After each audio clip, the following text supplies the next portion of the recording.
Урган жаргал сонсдог ном. Жюль Верн Усан доогуур 20,000 байр аясан. 1-р хэсэг. 1-р бүлэг. Хөвдөг шүрэн арал. 1866 онд нэгэн үлгэр домог шиг үйл явдал болсон юм.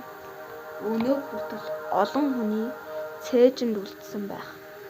Тайлбарлахын аргагүй тэр үзэгдлийн тухай цуу яриа далайн нэрэг бараадан амьдарч далайтай холбоотой ажил үүрэг эрхэлдэг бүх хүний дунд хуучин шин төв гэж ялгалгүй өргөнөөр тархав.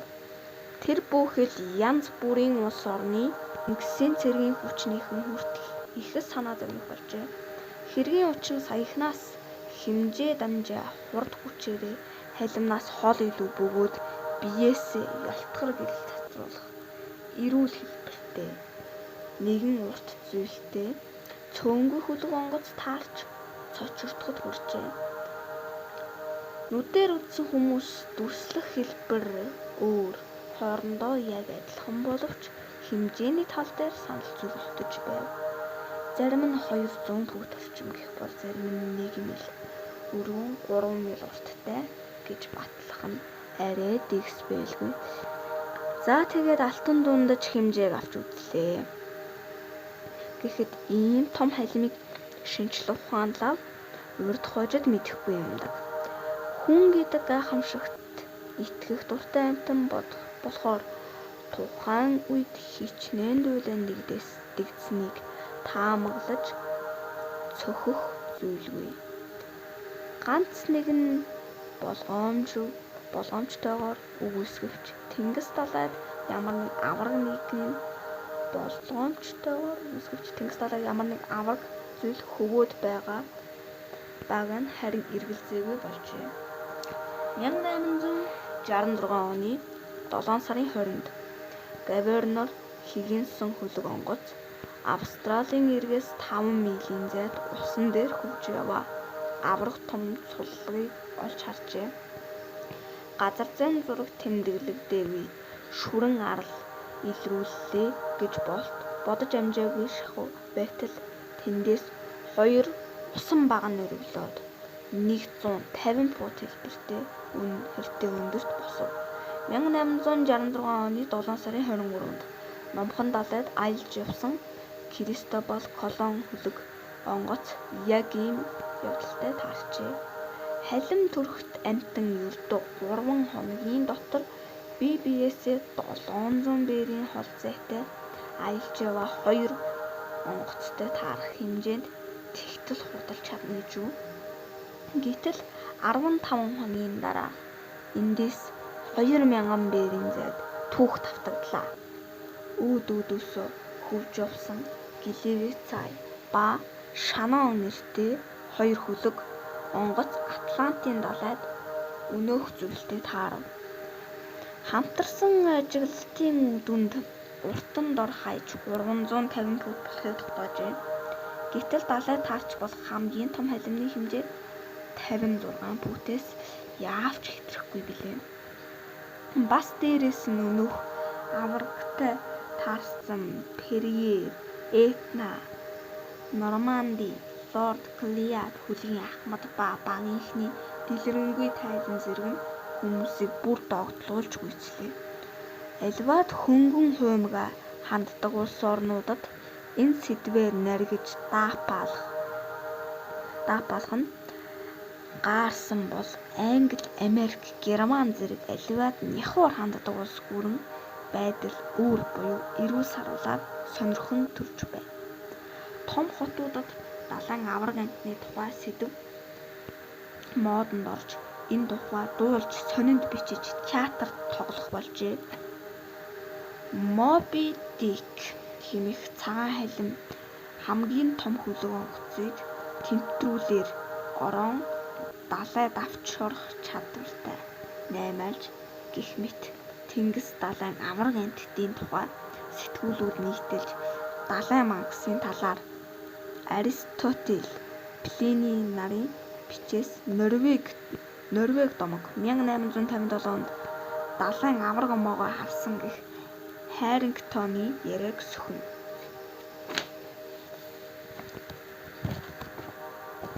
Ийм амтан байх боломжтой эсэх талаарх эрдэмтдийн маргаан шинжлэх ухааны сэтгүүлүүд рүү хальж эцэс төгсгөлгүй сөргөлдөөд бэхийг хайр найргүй урсгаж бас ганц нэг тусал цус хасгаруулсан нь бий. Ямартай ч энэ дайн 6 сарын турш сунжирч хэвлэлүүд нэр хүндэггүй шинжлэх ухааны сэтгүүлүүдээр доог тохуу хийцгэн байгаль их аж хөгжилтэй амтан бүтээдэггүй бөгөөд Тэнгис далайн элдэн мангасууд гэдэг гагцхүү оюун ухаан нь асуудалтай далайчдын тархинд ургаж төрдөг хэмээн дайрах алдарт хошин сэтгүүл шийдвэрлэх цохилтыг амжилттай өгөв. Хил амаа хурцлагчид шинжлэх ухааныг сөхрүүлж авлаа. Шинэхэн гайхамшигын тухай яриа ингээд дуусах шиг санагдсан ч шинэ баримтууд гарч ирснээр энэ нь шинжлэх ухааны асуудал биш харин аюулгүй байдлын асуудал болж хувирв. Далай мангас одоо арал хад асаг шүрэн арал болж хувираад Тэнгис далайгаар тэнүүчлэх болов. 1867 оны 3 сарын 5-нд 400 морины хүчтэй хөдөлгүүр ба аясын салхины ачаар цагт 13 зангилаа хурдалж явсан Моровия хөлөг газар зүүн ямар ч зураг дээр тэмдэглэгдээгүй усан доор хадыг мөргөв.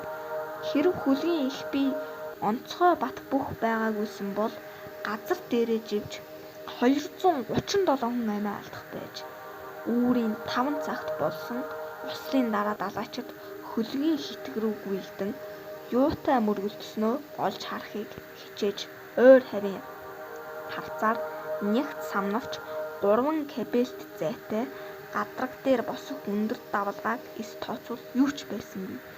Усан доор шүрэн хад юм уу сүнсэн хөлгийн сэг мөргсөн эсэх нь тодорхойгүй. Хөлөг онгоцонд ил харагдах гэмтэл байгаагүй ч хожим бомбтод үзлэх хийхэд ёроол гол нуруу зарим хэсэгтээ гэмтсэн нь тогтоогдов. Хэрэв 3-7 хоногийн дараа яг ийм осол давтагдаагүй бол гэхдээ их гүрний том пүүсийн хөлөг онгоц осолдоогүй бол энэ явдалч бас өмнөх тохиолдлын адил мартагдах байсан биз.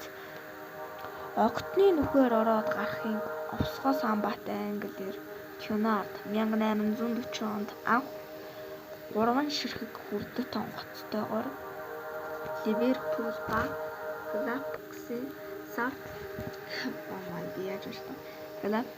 Галапагосын хооронд шуудан тээвэрлэлтийн байнгын шугам нээснээр ажиллаа эхэлжээ. 10 жилийн дараа анхны 3-ыг хурд хүчээр дагуулах аргагүй 6 онгоцоор чадлаа зузаатгсан бол 1867 он гэхэд 12 хөлөгтэй болж амжаа шуурхай шуудан зөөвөрлөх эрхийг авчээ. Чадварлаг удирдлагын дур амжилттай ажиллаж хүлээсэн үүргээ цагт нь ян тан гүйцэтгэдэг хэмээн дэлхийн дахинаа нэрд гарч амжив. 26 жилийн дотор түүний хөлөг онгоцнууд Атлантын далайг 2000 удаа хөндлөн туулахдаа ээлжээ хойшлуулж хуваараас хоцрох юм уу ширхэг захидал гэж үлдээсэн тохиолдолгүй. Хэдийгээр өрсөлдөөн ширүүсвч үйлчлүүлэгчид Конардын компанийг сонгосооргүй баримтаар илт. Ийм шалтгаанаар болохоор тэдний шилдэг онгоц осолд оронгууд ямархуу дуйланд игдсэн нь ойлгомжтой. 1867 оны 4 сарын 13-ны 14 цаг 17 минутанд Шотланд хөлгийн зорчигчид нийтийн тархинд хоолойд суудал онгоцны хитэгдэх зүүн хүрдний хойтхон тал руу нэг хурц зүйл ирж сулхан мөргснөөс болоод хинч анзаархааргүй хөнгөн дөрөв. Тун мудалгүй галчид үйлдэв. Ус нэвтрлээ, хөлгийн хэвлээд ус нэвтрлээ гэж хашгиралджээ. Зорчигчид сандарсан ч Ахмад Андерсон тайтаг болов. Хөлгийн хэвлий харилцсан ус үл нэвтрэх хаалттай 6 хэсэгт хуваагддаг тул аль нэг нь хөнгөн гэмтлээгээд айх зүйл нэрээ үгүй билээ. Ахмад тэр дороо доош буугаад 5 дугаар хэсэг усанд хурдан автаж байхыг олж үзэв. Тэгвэл том цөмрөлт үүссэн бололтой. Аз болоход энэ хэсэгт уурын зуух үгүй тул тэр дороо галгаа зогсох аюул алга. Ахмад онгоцыг зогсоож нэгэн далайчныг ус руу буулгаснаар 2 метр өргөн цөмрөлт үүссэнийг олж мэдэв. Газар дээр нь нөхөх аргагүй тул усанд суулт өгч хазайсан чихтэй замаа үргэлжлүүлсээр Ливерпулийн бомбтод хуваараас 3 хоног хоцорч ирсэн нь ихээхэн зөгнөлт төрүүлжээ. Бомбын хуурай орчинд үзлэг хийсэн инженерүүд нүдэндээ ч итгэсэнгүй. Онгоцны их бид усны мандлаас доош 2 хагас метр зайд адил талд гурвалжин хэлбэртэй цэвэрхэн цөмрөлт үүсжээ. 4 см зузаан төмөр хуудсыг цөм зохиод буцаж сугарсан үзвэл гайхалтай хаттай зэвсэг байж таарна. Хинч ямар нэг тайлбар хэлж чадсангүй. Энэ явдлаас хойш шалтгаан тодорхойгүй сүрэл бүхнийг өнөөх амтанд нялзаах болов. Үлгэр домгийн амтан өчнөө хөлгийн сүрлийн буруутан болж эхэллээ. Жил бүр 3,000 хөлөг онгоц сүрдгээс 200 сургаггүй алга болох тул энэ тоо улам нэмэгдэнэ. Ямартай ч тэр мангасаас болоод далайн аялал нэн аюултай болж ирсэн тул ард иргэд аюумшигт халим дүрстэй амтнаас аль болох түргэн ангижруулж өгөхийг шаардах болов. За ингээ ер нь 1-р хэсгийн 1-р бүлгэн дуусаж байгаа юм. За тэгээд энэ болохоор миний анхны ном юу яаж байгаа бичлэг уншиж байгаа бичлэг. Тэгээд сонсдог ном хийж байгаа. Тэгээд энэ хэрвээ гайгүй их лайк их үзэлт аваад гэх юм бол би үргэлжлүүлж ингэ хийх баг. Тэгээд үнэхээр үзэлт мэдлэлт авахгүй лайк майк авахгүй бол тэгээд хийхгүй дээ тэгч. За баяртай.